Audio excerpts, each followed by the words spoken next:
That's true, Dr. Zayas. Very well. Where would we be without THC? 'Cause we know they're lying to us, just don't know to what degree. Yeah, where would we be without THC?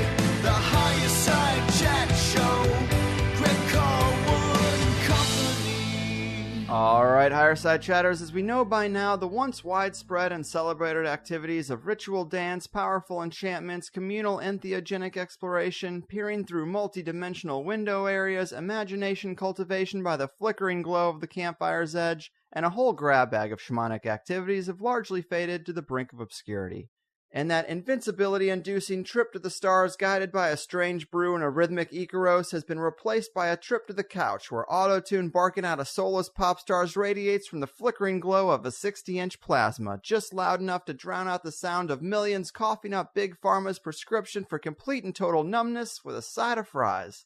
Now, this horrific fall from magical grace may largely be due to the unfortunate result of its inborn slippery nature, or for the more conspiratorially minded, because it's been victim of a 2,000-year-old slash-and-burn campaign where rather enlightening worldviews and a sense of the spirits were replaced by a bearded man in the clouds and the material atheism counterpoint in a concerted effort to fill the minds of man with anything but magic. And it's time we shake that off, because from the Sumerian text to the layout of Washington, D.C., we can obviously see that somebody knows something we forgot. Magic is all around us, so it's time to stop hating and start participating, stop fearing and start adhering, because the spirits are home whether you know how to ring the doorbell or not.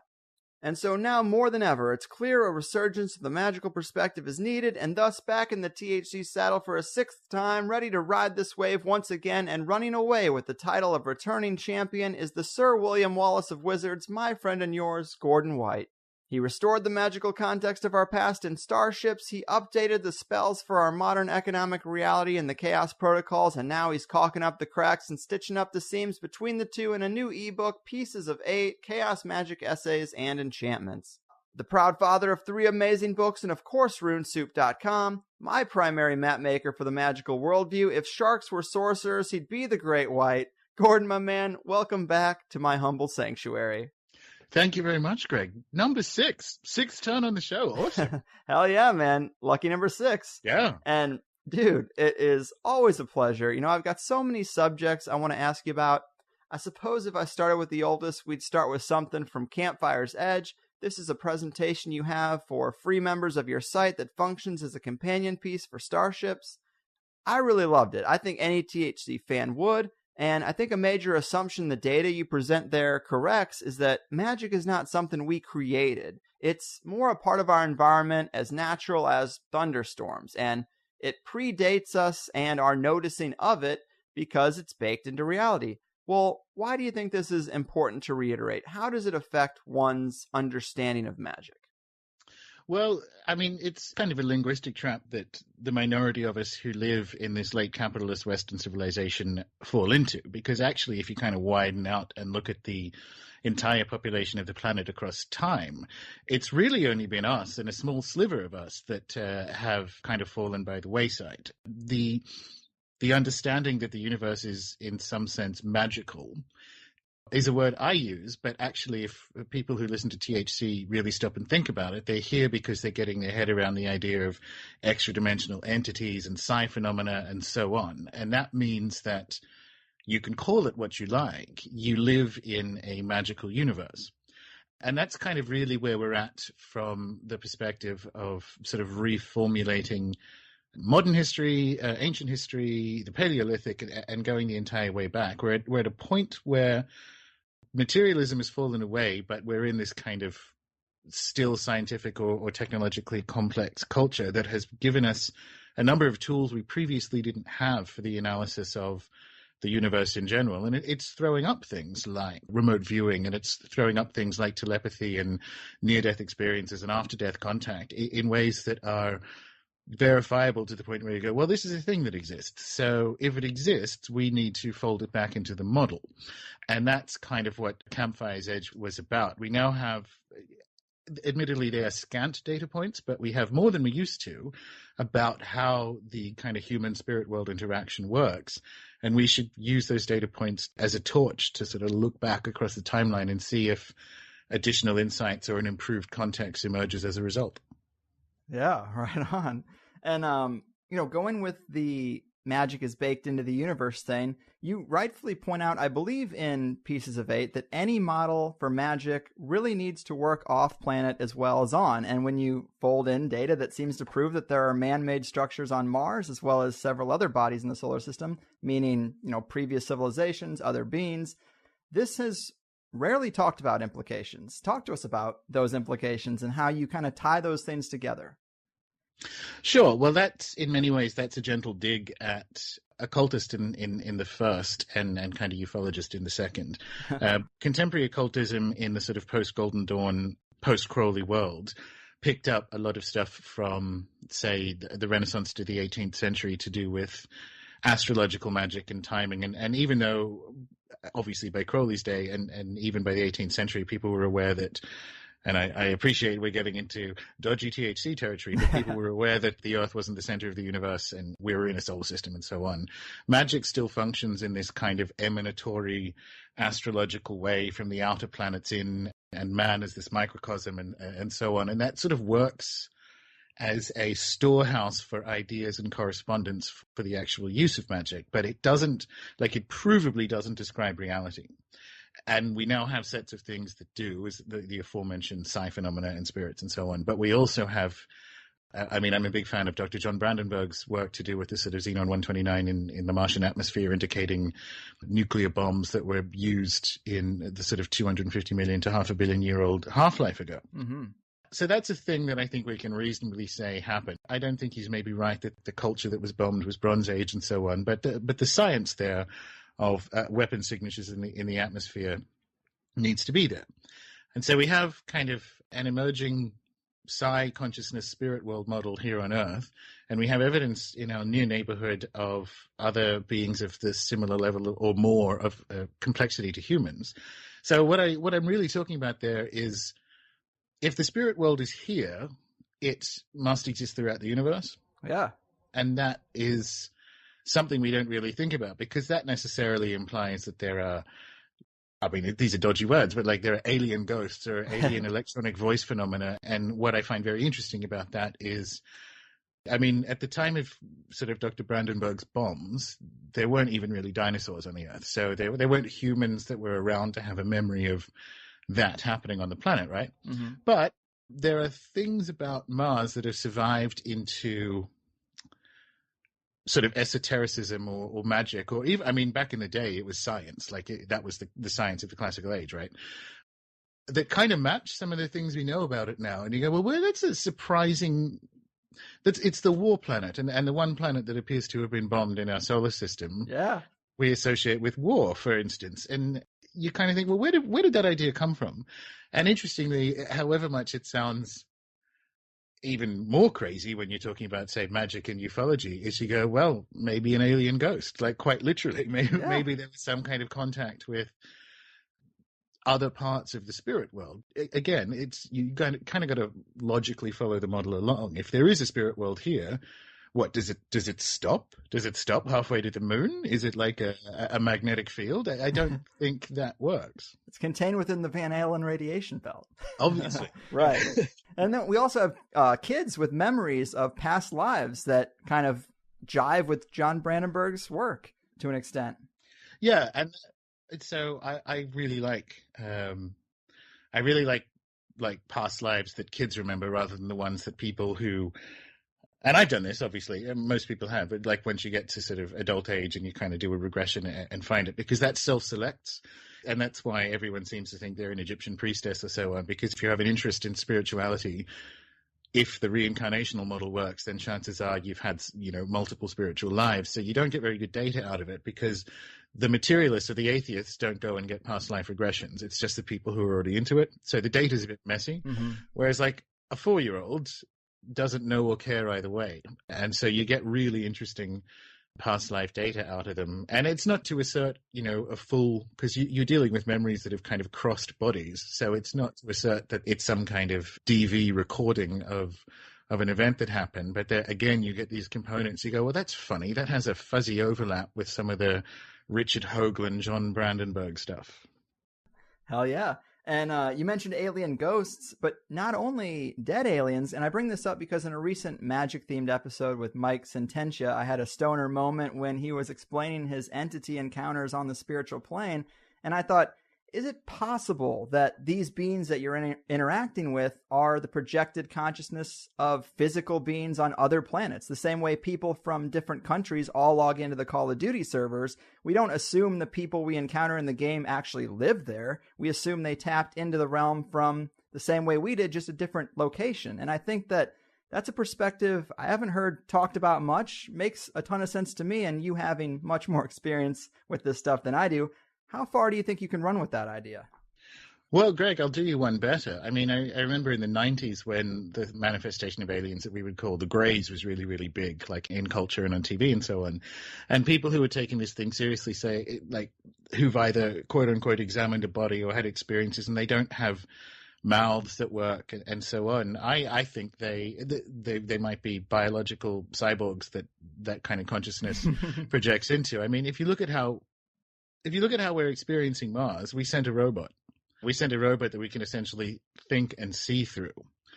Because it's better. It's a better use of energy to do that. And yes, absolutely. There's another component of it, and Whitley Strieber mentions this in the book that he released this year with Dr. John Kripal, where he thinks one of the sort of hallmarks of an advanced off-planet culture is that it will have achieved a way of having kind of lossless communication between life and death.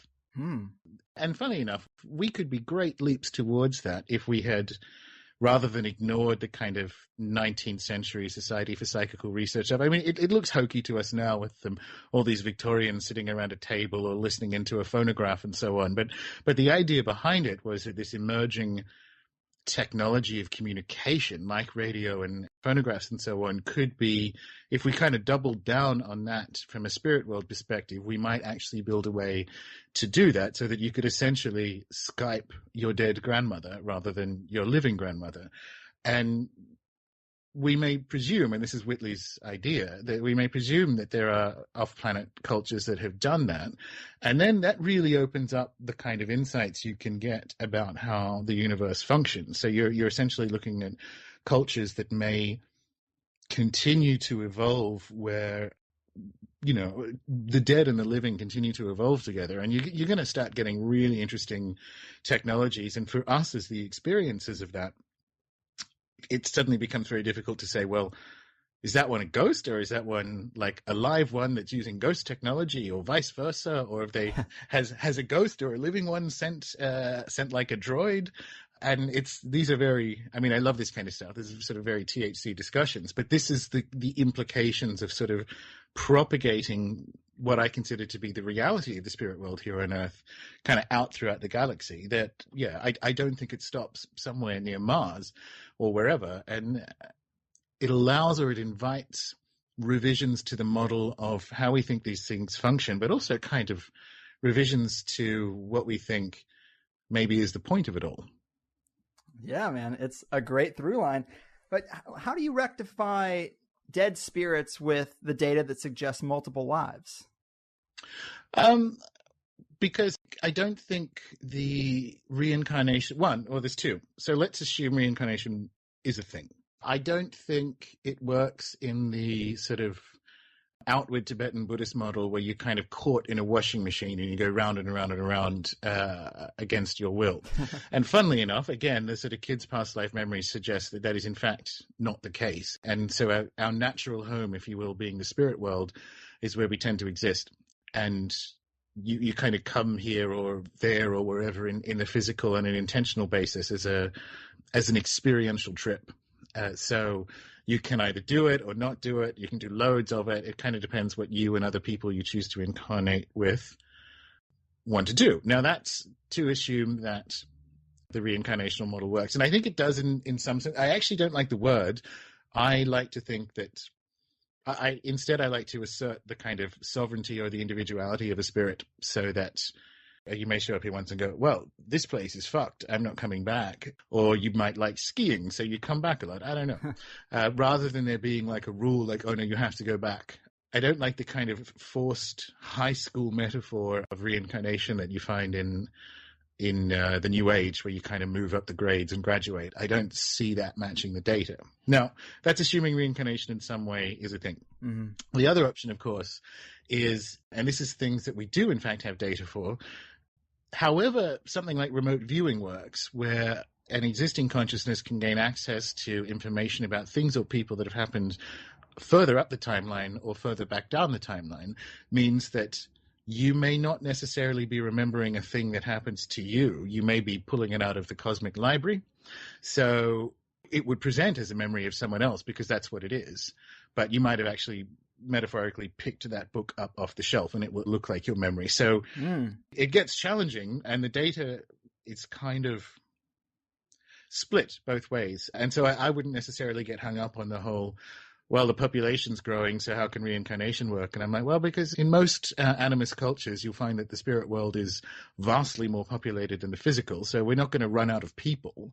But also it kind of implies either the washing machine model or the high school model is in some sense in play. And I think people need to examine that a little bit closer when they're thinking about previous existences. For one, I think that happens. I think people do come back of their own volition or in a way that isn't regular. Again, like a washing machine or traffic lights. You don't just, it's not on a clock. Because like anyone else who's been involved in magic for, long enough, I have a few of them, again, because I went looking for them. So it's not like they spontaneously emerged, but they feel more like memories rather than books picked off the shelf of the cosmic library. Yeah, man. There's obviously so many possibilities. It kind of gets into the inception thing too, of how do you know when you wake up in the morning that all your memories aren't just preloaded? Exactly. And this is all good.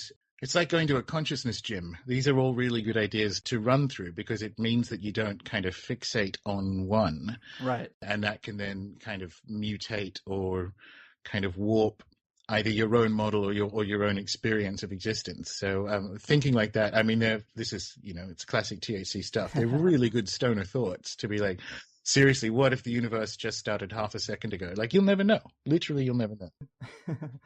No, for sure. It also touches on that concept of maybe when you die, you wake up with a bong in your hand and a circle of grays around you asking how that last hit was, Exactly. Or maybe spirits being like, so how was it, Frank? What was Earth like? It's crazy. It could be anything. And you're foolish to think for sure. But in a time when it's trendy to steer away from the physical ET hypothesis, let's hit it head on. You've been writing about this star in the Cygnus constellation that might have a Dyson sphere built around it, which I'll let you explain. But what's being suggested here, and how likely does it look that something like that might be actually true? At the moment, the data suggests it is the case, but the challenge is when it first came out last year, I was following it reasonably closely, and I gave a talk at this really fun, haunted highwayman's in London about it. And one of the predictions that it is, rather than just sort of meteors or detritus that's orbiting around the star and thus kind of reducing its brightness as we observe it here on Earth, is that it will dim further in a year's time, in 2 years' time, which would kind of match with the idea that the Dyson sphere is approaching completion, right? Because once it's completed, we won't get any of the light. Right. There's like a covering over it. Exactly. That's what a Dyson sphere is. It's a cover over a star so that you can, harvest all its energy. Big project. Yeah, it is. But again, like when you build in space, we're not that far off it in the sense that we're 100, 150 years off rather than like, it's happening now. And that's happened. It has gotten dimmer this year versus last year.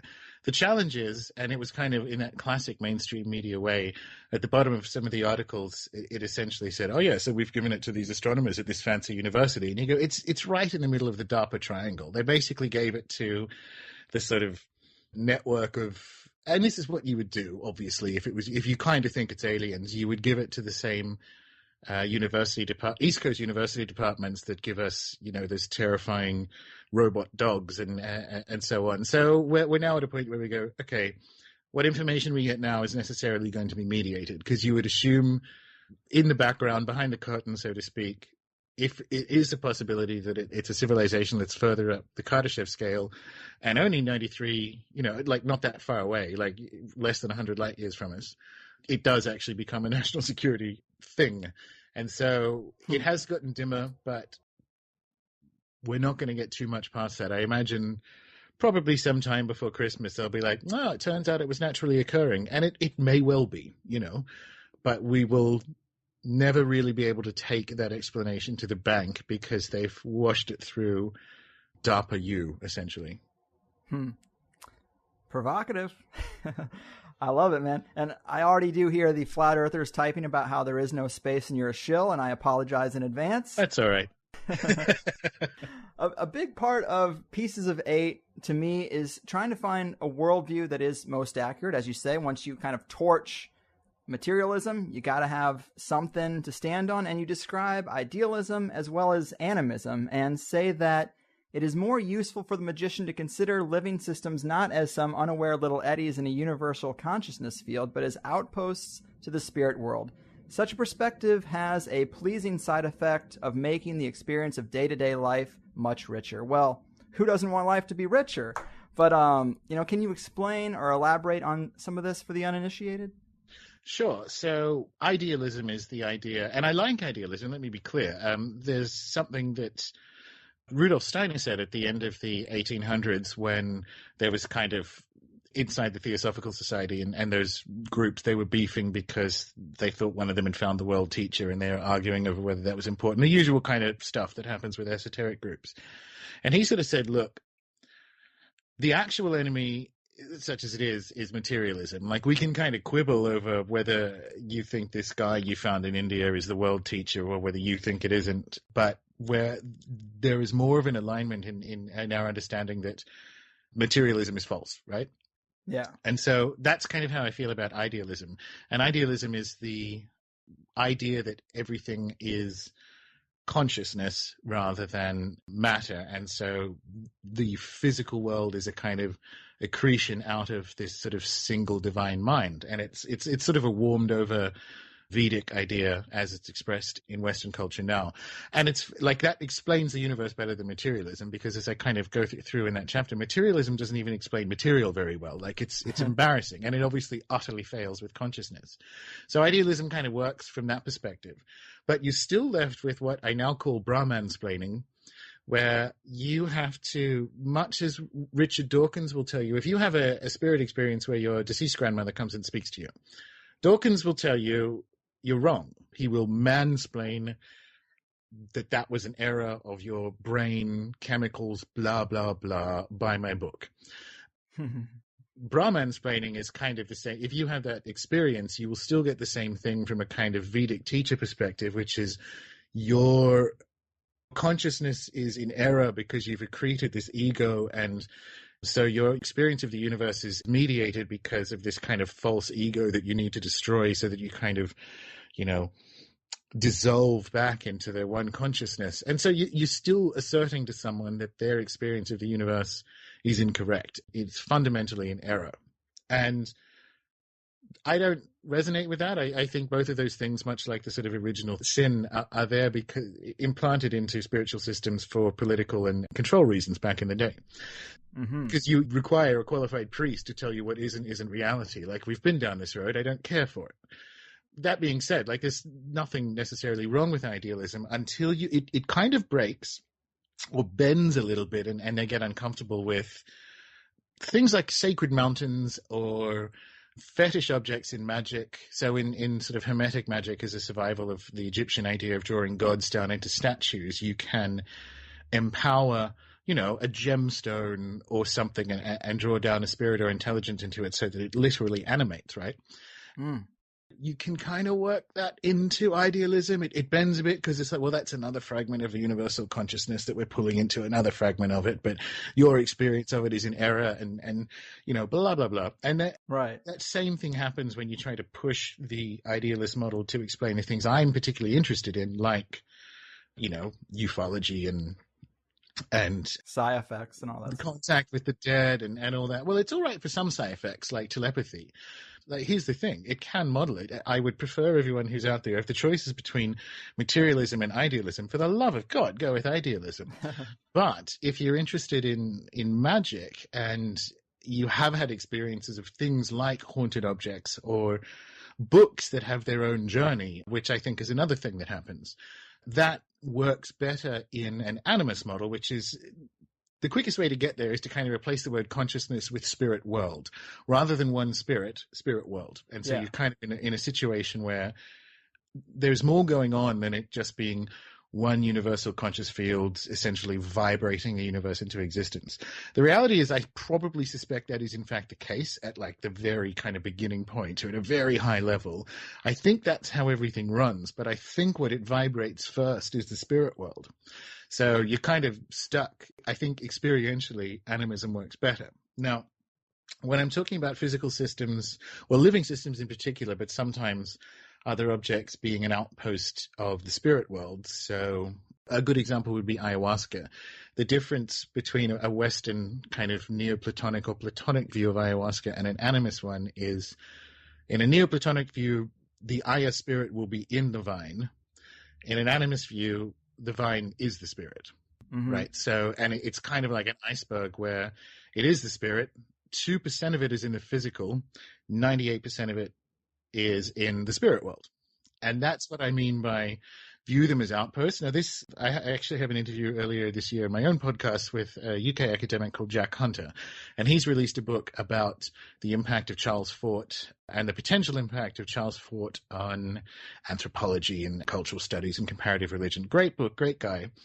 And Fort had this idea that everything in the universe kind of exists on a spectrum between the unreal and the real. And if you picture it like a slider, you have Frodo as further along the unreal spectrum to, say, Obama, but they're all made up of the one kind of, everything is on that spectrum. Everything you can conceive is in some sense real, but then there is the sort of much more embodied parts of it at this end. And that is a very good way of thinking about how an outpost of the spirit world thing might work.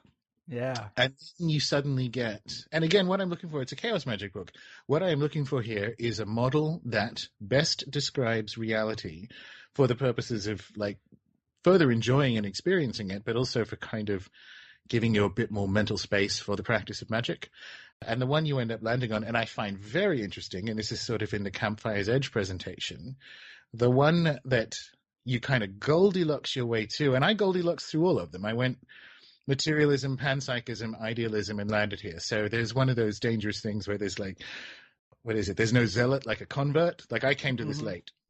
I admit that. But I find it very interesting that the first religion or first spiritual experience we can see on the archaeological record is this one that we Goldilocks our way to at the end of, like, you can literally think yourself to animism. You don't even have to experience your way there.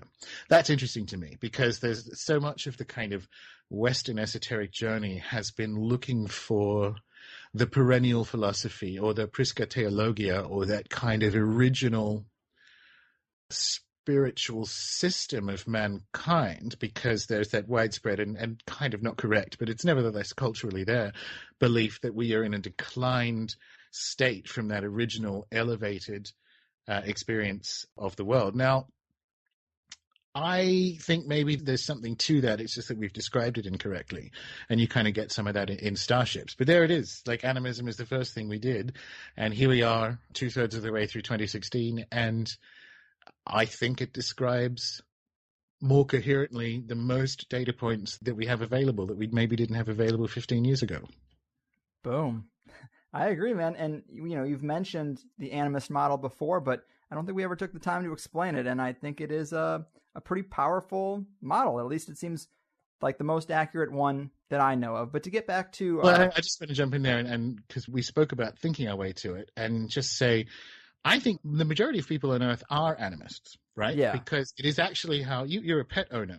So if you get Richard Dawkins will come in, or a Victorian materialist, the guys who invented this premise of materialism, will come in and point at your cat and say, there is nothing in that. It is just atoms experiencing like the genetic drive to eat and breed. That is it. It is empty. It's a machine. And you look at this guy like, one, what are you doing in my house? And two, that's the wrongest fucking thing I've ever heard. And that's where I think people don't realize that the day-to-day experience of the universe, for most non-insane people, is very animistic. We get feels of place. We know that, to assert that our pets don't have personhood is moronic. And that is interesting. It must count for something, that the kind of natural state of feeling and being in the universe is this one. I don't know what it counts for, but I think it does. Yeah, man. And I did have a random question for you about animals, because I've been wanting to do a show about animal consciousness or how animals interface with magic, but I'm still having a hard time finding a non-lame way to do it. But not only from a spirit animal perspective, but there's also the suggestion that dogs and cats see spirits, or that Egyptians held cats in high regard for some similar reasons. I mean, I see my black cat posting up more and more near my ancestor altar, and I have to wonder, do you see any truth to any of these kind of out there suggestions about animals? The thing is, they're not out there when you kind of reposition, when you even if you do it as an experiment and say, right, I'm going to start modeling the universe from an animist perspective. It's not out there. That's exactly been the story of human evolution, and the human journey has been the animal allies that we have encountered and kept with us: cats, dogs, horses, so on. And we see them, kind of ritually buried with bulls' heads, with Neanderthals, and so on. That journey of human and animal, because that's what we are, like, it exists in the physical and the non-physical. And yes, absolutely, the presence of the Egyptians were very good at it, because they had a kind of full language for which animals do what.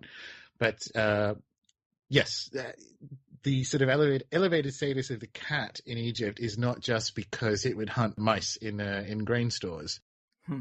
It represents that sort of sensual spirit world crossing. Of course, they can see, they can hear thoughts. That's very British guy, Morphic Fields. Oh, Sheldrake. Yes. I mean, he's got all those experiments of when dogs can tell when you're coming home and what have you. Like, these are animals that are, this is the animus model. Like, of course they can see or experience spirits. And of course, part of the reasons that they're around is that. And if you look at how we have historically experienced the spirit world, it's very therianthropic. So you'll either get animals or you'll get part animals, and so on. The idea that it's wacky or somehow fruity to assert that your cat isn't a spirit or can't see spirits is because we're trying to formulate that at this point in the timeline in the West, where, in a post-Descartes world, the ideas that we're using of what is an animate and inanimate object are out of step with an animist model, and it's a historical kind of deviation. And yeah, I see no problem with that whatsoever. Yeah. And you're right. The animist model really is kind of the default position, even if most of us have forgotten or haven't been taught in school. But to get back to Campfire's Edge, another area of enlightenment for me was the importance of exactly that, the campfire's edge, or the utility of fire in our magical and cultural development. You say, when we got firelight, we didn't just get more time, we got different time. I agree. I thought that presentation was great, but what's this about? How so? How do we get different time? Well, it's some interesting research that it's kind of looking at when, in the archaeological record, we can see we sort of got fire from maybe 500,000 years ago, right?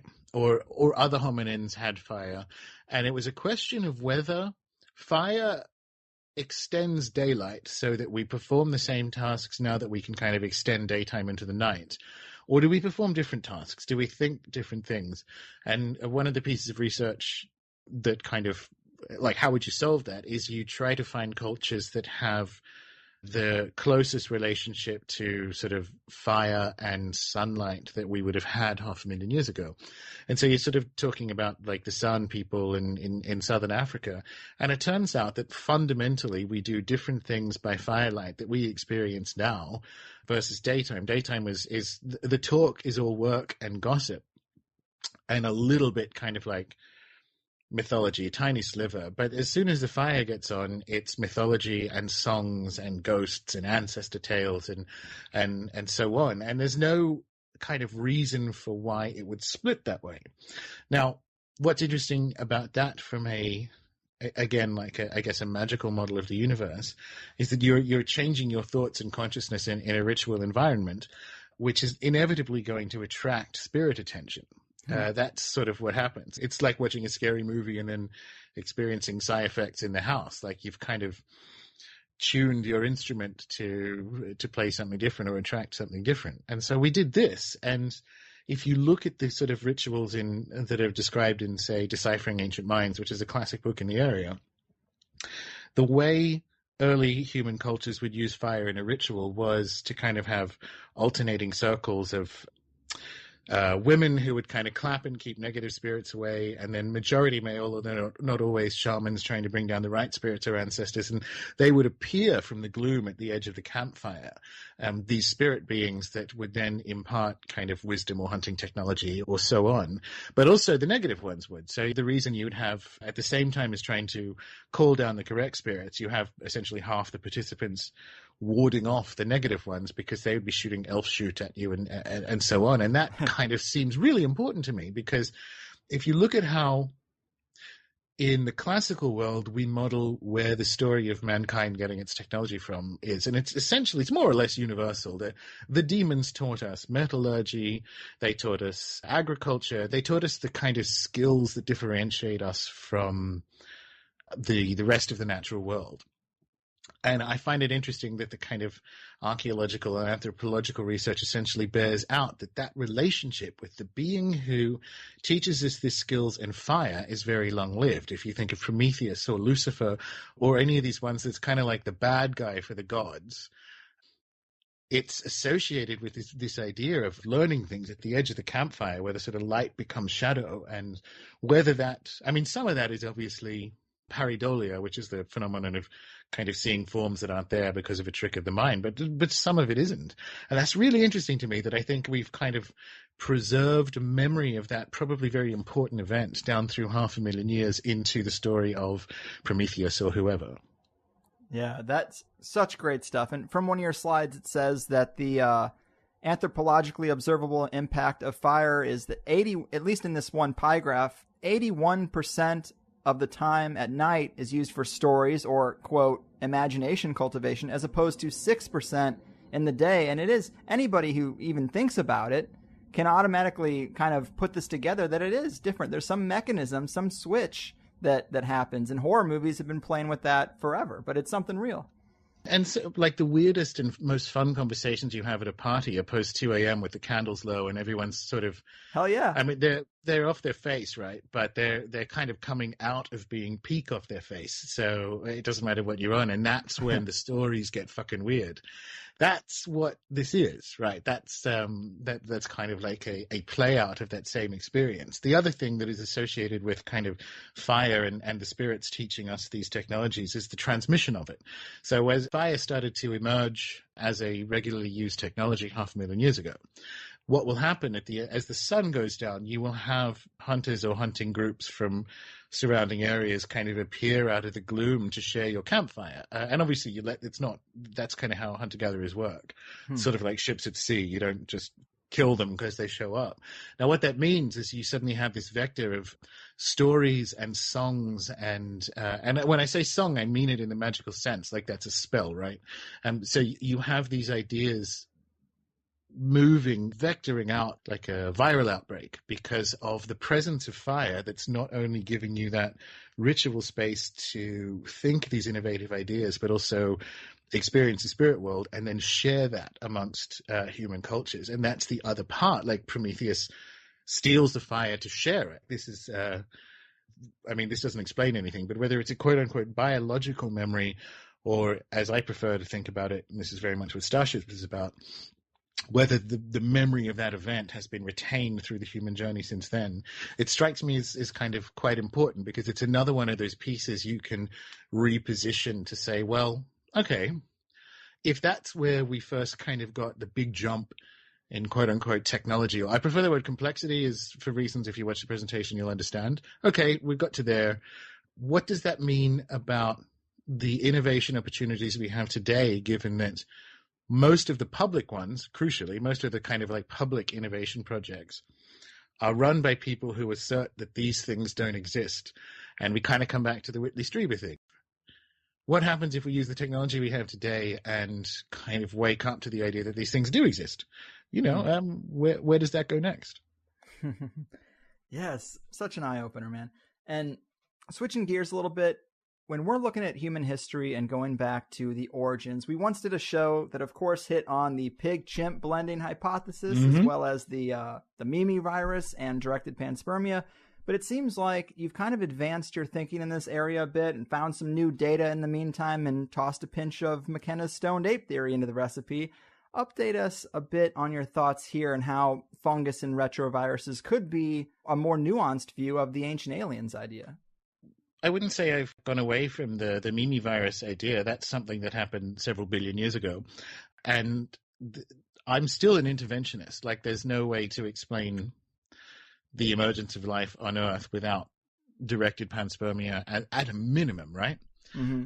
And the same thing with the pig-chimp hypothesis. You're now talking kind of like 1 million year plus, whereas the sort of fire and human technological journey is still within the realms of what we can see archaeologically. I still maintain, and did in the presentation as well, that the emergence of fully modern humans doesn't make sense. It's not the kind of T-shirt you see across, fat beauty bellies at a skeptics conference of the sort of ascent of man. That is literally made up, right? Yeah. That is just like playing Lego in a museum. So the pig-chimp hypothesis I still think stands.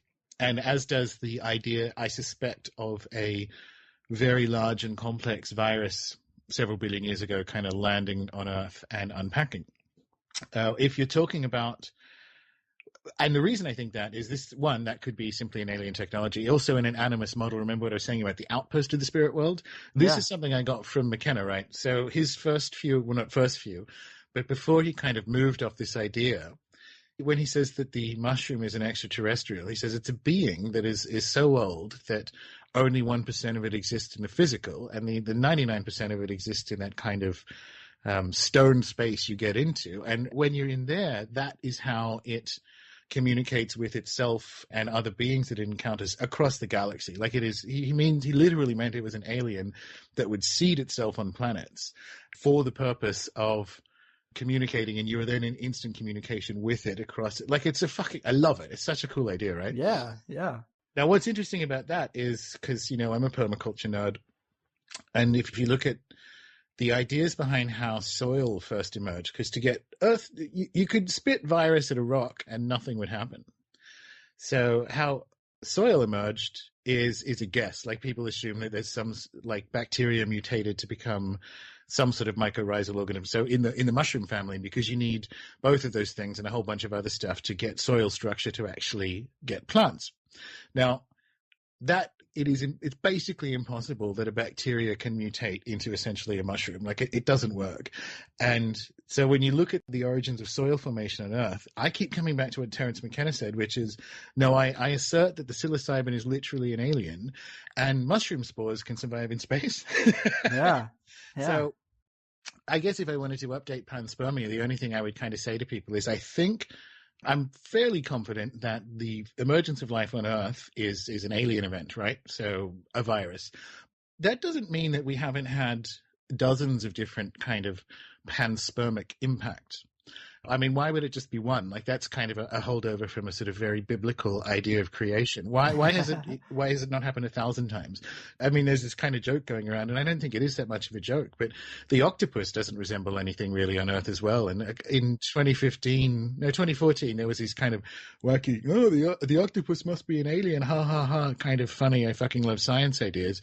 But you go, well, hang on, why not? Like, again, the model predicts that. The mushroom could have come from space, and then we get spores.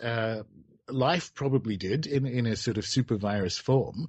So why is it weird to say the octopus came? Because it is weird. Like, it's a fucking weird animal. Yeah. How do we know? And this is, again, McKenna was kind of into this idea. He's like, what if a lot of stuff gets washed through space and some of it lands here? And I see no problem with that as a model. Now, where it gets, going back to the animist model and kind of asserting intentionality, especially for things that are only 1% physical, 99% non, is 4% of the human DNA is as a result of retroviral transfer. Now, what a retrovirus is as opposed to a normal virus, is that it swaps out the sort of code for its host organism with its own. So we're literally provably built of bits of virus that have clearly changed something to do with us. And then we start to come back to that pig chimp thing and go, okay, so all this stuff is happening, and we now are operating in a model that can assert intentionality for these processes. Is it time to start having that discussion? And I think it is. I mean, that's where I think much of the ancient alien era comes from, is again the worldview dysfunction that comes at it, which is mostly materialist. But if you kind of jump to the parallel model of an animist or a kind of bad idealist, you can start to look at these things and go, well, what science sees there is sort of random behavior that, 1 in 1 trillion chance happen to do this amazing thing. That's an insufficient explanation. And this is the opportunity to sort of remodel how we see the story of life in the universe, but also the emergence of humans on this planet. Yeah, and you're so right that there's this tendency to think that it happened once. There's this one thing, but why couldn't it have happened a bunch of times? And also, as you note, another log on the fire is mushrooms thrive on disaster, and we are a disaster species. Yeah, so the psilocybin mushroom in particular, because it's saprophytic, it literally colonize the earth at the same time humans did, because we cut stuff down and we poop and we sort of alter the ratio between grasslands and forest, because grasslands attract the animals that we eat. And so we were just if you played StarCraft, we were the creep that allowed psilocybin to conquer the earth. And this is why everyone laughs at McKenna, but he's like, no, but seriously. So we have this being that has told him it's an alien that is built to thrive in areas of human disturbance, that tells us that it does this for contact with us, and not just us. It's done this across thousands of planets, and it is in that kind of immediate hyperdimensional contact with itself and other beings, and it's just kind of along for the ride and or the experience. And you go, well, that's like, sure, there's nothing in that is wrong from a observable biological science perspective. The bit that people will quibble with, and it works in the model, is whether it is an intentional being. And most of the kind of shamanic cultures that would use these things considered it exactly that. Same thing with ayahuasca. They considered it a spirit. So at what point do we take it at its word? Yeah, sweet Jesus. It is a complex, strange history, and we long for simple answers, man. But to hop back to magic, you mentioned that the data shows that magical phenomena tend to manifest in cultures more open to them, and that magical experiences are made less possible by materialist cultural filters. I definitely recognize that, and as I said in the intro, if you're looking for a conspiratorial worldview, you might find it there, because you point out in your writing that as much as the Vatican did to destroy the magical worldview with its brand of religion, the Big Bang Theory was also first cooked up by a Catholic priest. So really, both sides of the magic-destroying coin come from the same mint. Is this a red flag to you, or am I going off the rails? So Catholicism bans magic rather than says it doesn't exist, right? So that's kind of its thing. And that was the politics of the church fathers and whatever at the time. With the Big Bang, what happened there was that was kind of Catholicism or religion's rearguard move against, it's kind of like the materialist Victorian version of science, because it needed to reinsert itself, or it was fucked, basically. It needed to reinsert itself back in the kind of worldview, because I don't think Catholicism doesn't suppress magic, because the example of a culture that's more open to magic, so it has more extreme magical and UFO events, is somewhere like Mexico or Brazil, both very Catholic places. So Catholicism bans it rather than says it doesn't exist. It's just that when we move to materialist cultures like Northwest Europe or, the North American continent or so on, then there's a field of dreams thing going on with our heads, right? Which, if you live in a magical universe, more magical things will happen. If you don't, they won't. So it's unlikely Richard Dawkins would be abducted by aliens. And that's the benefit of kind of like really doubling down on this model. It is seriously field of dreams, or you build your own spaceport. Science, and it's interesting, the conspiratorial angle here is in the 20th century, particularly immediately following World War II, where the public version of science is still doubling down on this materialist thing, even though it's just not been correct since the 30s from a physics perspective, and from a philosophical perspective, not since the 70s. So they know it's not correct. Right. But you kind of double down on it while simultaneously, the alphabet agencies employing witches and kind of working with, radiotic mind control and psilocybin and all this. So they essentially had like an evil Hogwarts going on at the same time that they're saying all of this is fake. And that's the conspiratorial angle. The reason, and probably by now, I think they know that the Field of Dreams method is in play, and I frankly think they're using that awareness in a highly manipulative sense as a kind of mass mind control project that I think they have been experimentally working out if you can make people think this or be afraid of this and so on. And that is pure magic, and that's come from the evil Hogwarts. But at the same time, published science, you get former defense contractors in the bow tie playing a scientist on television and telling you this stuff doesn't exist. And that's the conspiratorial angle here. They fucking know.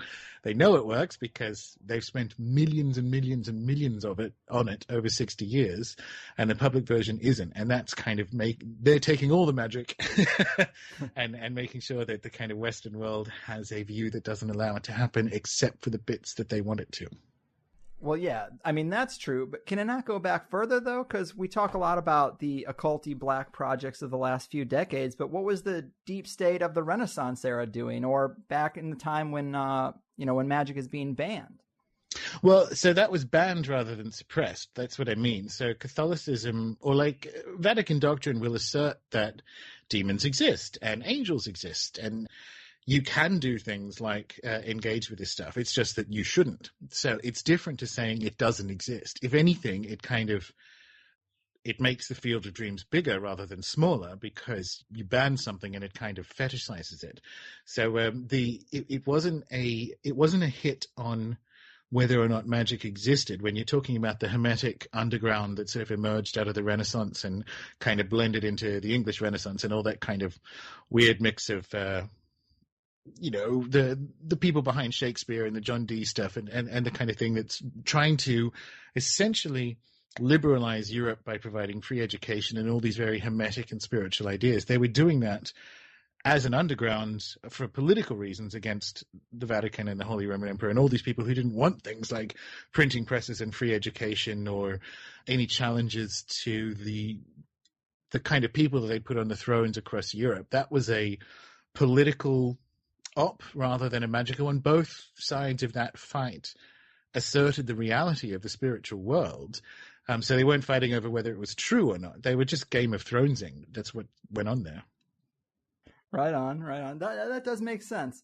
It's so tough for me to get in the context of that day, So it is what I interpret as the, whether it's banning or suppression, it's that taboo nature of these empowering tools that drives me to want to engage in them. But my progression has been slow because you often say that magic will ruin your life. And there are always, a ton of warning signs associated with it too. And I wish I had explored this more when I was 18, living in my parents' basement with very little to risk. But now that I enjoy nearly all aspects of life and I find myself walking to the crossroads offering in hand thinking, what do I really even ask for? More of the same, please? Yeah. At what risk? The risk of losing it all? Well, unfortunately, that's in play. But here's the thing. Most of the discussion has been about the universe being magical, right? Yeah. So as I view it, there are practicing magicians and non-practicing magicians. It's kind of like the financial system or the monetary system. Not taking a position is still taking a position because you can't but operate within it, right? There's no you can't get away from it. Yeah, people who be listening to this going, I'm not that interested in magic. Well, unlucky. You live in a magical universe. Now, what that means, not everyone, just because sharks exist, it doesn't mean everyone should become a marine biologist. But anyone can still get eaten by a shark. So if you look at how magic can be a very unreliable tool for kind of getting the things you want. And it is because that's what happens. That if you look at it across the spectrum of spirit encounters, from UFOs and fairies and whatever at one end, all the way down to kind of like, and this still happens to me, like when your sigil results show up, and they show up in the most fucking dickish way possible, because, like, and you go, rookie mistake every time. That's just the nature of our uneasy interaction with the spirit world. Now, as a result, yes, I put it out there and go, look, I can't promise that won't happen. That's the kind of eaten by the shark moment. But it's also the marine biologist eaten by the shark moment. Just because the universe is magical doesn't mean you need to become a magician in the kind of full-fledged, I'm going to go out there and do stuff. But let's wind the clock back 100 years or 100 and even 200 years. And in some places, let's not wind it back at all. But I'm going to give you a family example, and I'm sure because you have a Catholic family background, it will be similar. My great-grandmother knew how to get rid of ghosts. My Irish Catholic great-grandmother, everyone did. And she wasn't like the Warrens going out there fighting demons across the world, right? If there was a spirit somewhere, she knew the prayer, or she knew you'd use this salt or this herb, or the same thing with kind of like the evil eye or what have you with Italian Catholics. These people aren't Gandalf, but everyone had those skills, like kind of knowing how to drive, that you would use when you needed them, because the universe is magical. And that's kind of where, and funnily enough, the kind of enchantments that are in Pieces of 8, some of them are there to kind of like, just put this away in case you need it, because that was the response, the kind of natural cultural response to their frankly better awareness that they were living in a magical universe.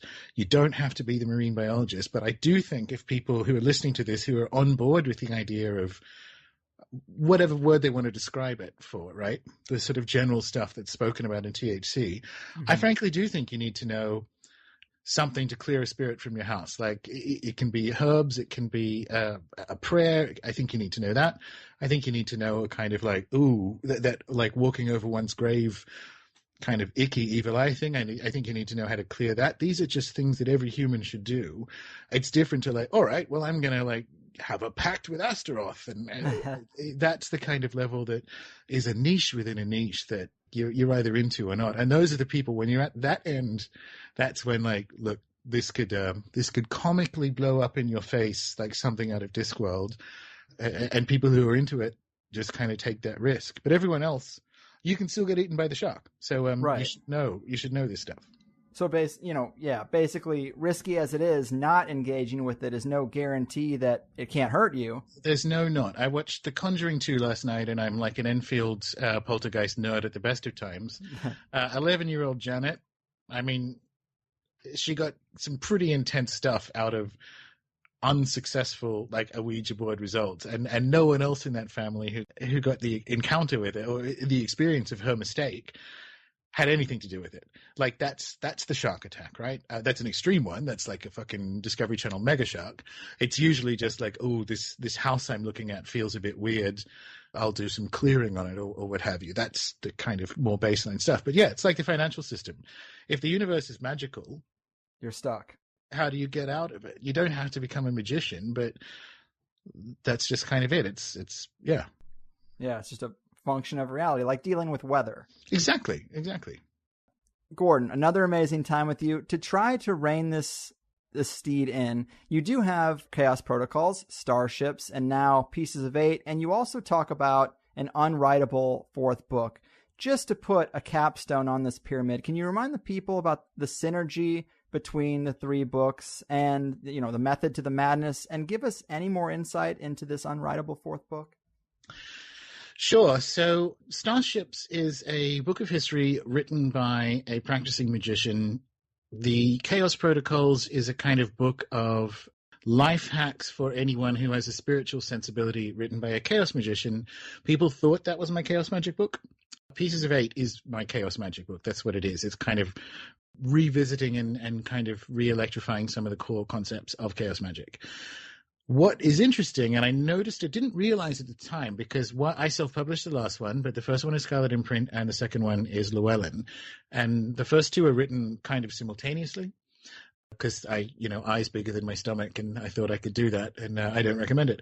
But there are the kind of, as an example, the presence of the headless rite in the Chaos Protocols, the context of headlessness and what that means kind of spiritually or from a spirit world perspective is found in Star.Ships, and what you do after the headless rite from a spirit engagement is sort of found in Pieces of Eight. And the reason for that is that it would be a sort of 550,000 word meandering book of like, okay, so you do this one and here's why, and 100 pages later you do the next one, and it's a mess. Like, that's not really how books are constructed. More interestingly, all those, and some of them are Easter eggs, but there are concepts, the context for which in history is found in Star.Ships, and in the modern day is found in Chaos Protocols, and the kind of thinking behind it is in Pieces of Eight. And if you look at the practical enchantments that are available in Chaos Protocols and Pieces of Eight, they're kind of locked together into a coherent system, which would be the sort of full fourth book grimoire. But when you're dealing with magic in particular, it's so... The metaphor I use is, it's kind of like, the reason symbolism is used in magic, or magic is contained within symbols, is it's sort of like taking a object off a shipwreck and bringing it to the surface, and once it hits the air, it oxidizes and rusts and falls apart, whereas underneath the water, it's still coherent. And when you're dealing with, this is the reason why magical and spiritual information, I think, is transmitted via symbolism, because if you actually just try to explain it, it's like explaining a joke. Once you explain the joke, the funny is gone. And once you explain this is how this works, it doesn't work anymore.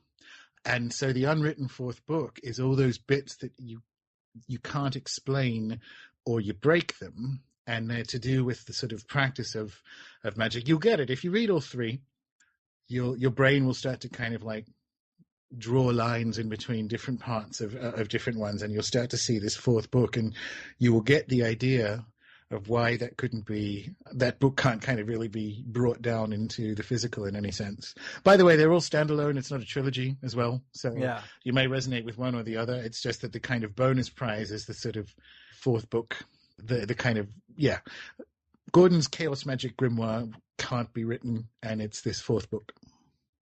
Boom. Hell yeah, I like that. I think we did it, man. Of course, runesoup.com is your homeland.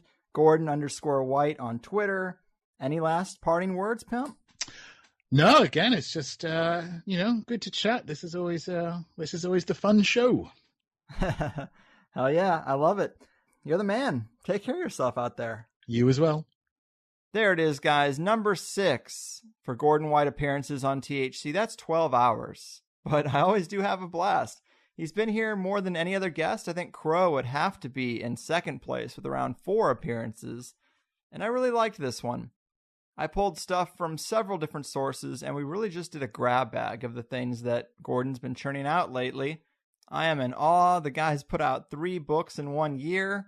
I do like them all, but Chaos Protocols has got to take the cake, because it can actually improve your life and prepare you for the harsh reality ahead. Yeah, Star.Ships is great, but I haven't figured out how it's going to help people pay the rent. In fact, I just got back from a trip to my old stomping grounds in Missouri, and I just kept thinking how so many of my friends could benefit from that book, and I want to dispense it out to all of them, but then I'm the guy from California coming back and telling everybody how to live, and that's its own cliche that never seems to work, but nevertheless, it's a beautiful thing. And before we call this meeting of the Midnight Society closed, there's another quote from Pieces of Eight I wanted to use to make one more point. And our favorite wizard here writes, "Magic's great power has always been an ontological one. This is what we do. We map these dangerous roads not to defeat or change power. The new boss is ever the same as the old one, and it is politically and historically naive to think otherwise, but to build better lives outside the grasp and beyond the sight of monoculture." And that's powerful, guys. It speaks to a switch I'm going through and have been wrestling with for a few years. Is the goal to start a revolution and tear down the power pyramid brick by brick? Sure, it sounds good shouted through a megaphone in Texas, but is it wiser to admit you can't make people change? The system will probably always be there, and maybe I'll never really be in a position to stand between a puppet master and his wealth-extracting wars. I can't impose my utopia on everyone, and that really shouldn't be the goal. Maybe it is just more about a personal revolution and amassing enough personal power to step outside at least some of the prisons. It's a deep issue for people in the conspiratorial realm, especially when you can't force the masses to wake up any faster, and life's too short to wait. There is a certain zenness to admitting that, though, a certain sigh of relief. And it might sound cynical, but it shouldn't. I mean, we all have to fight a personal battle against the system. If more and more people build their lives outside of monoculture, it will naturally weaken and dissipate. But there may always just be a certain percentage of people that stick to what they're told, and the meaningless jobs that come with that. The white picket fence, the freshly cut lawn of immaculance, and the $250,000 worth of debt that comes with it. It's dumb, but it's not my job to tell people how to live. It's my job to be my best self and work towards the life that works best for me. As much as I love it, I know people who would actually hate my life. And by definition, only a fraction of us will ever really be outliers. And just the fact that you're listening to this show means you have at least one foot out the door. But to take a line from the wise sage John Mayer, I do know people who are waiting on the world to change, and magic is about changing your world. So think about that, people. It's about all I got. I wish everybody the best of luck. I appreciate all the time people spend listening to the Higherside Chats, and I'll see you at the crossroads. Your move, alien ghosts. Your fucking move. Carlwood, it's your show now. So what's it gonna be? 'Cause people will tune in to hear another new conspiracy. Almost too much. Oh, we thought this was low. It's bad, getting worse. So where'd all the good people go? They're on the Higherside Chats 'cause it's everybody's favorite show. Where'd all the good people go? He got Jamar's gold and white, and then there's Crow.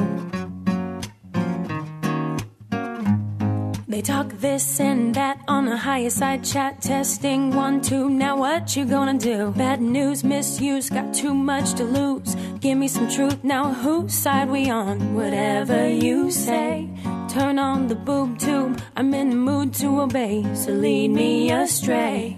By the way now, where'd all the good people go? They locked him up, it seems, for protesting Monsanto. Where'd all the good people go? They're on the THC, my favorite show.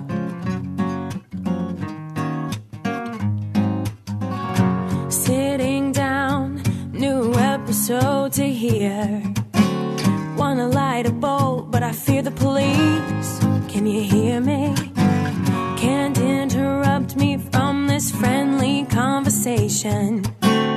Been waiting all week for THC. With the Carlwood, there's no hesitation.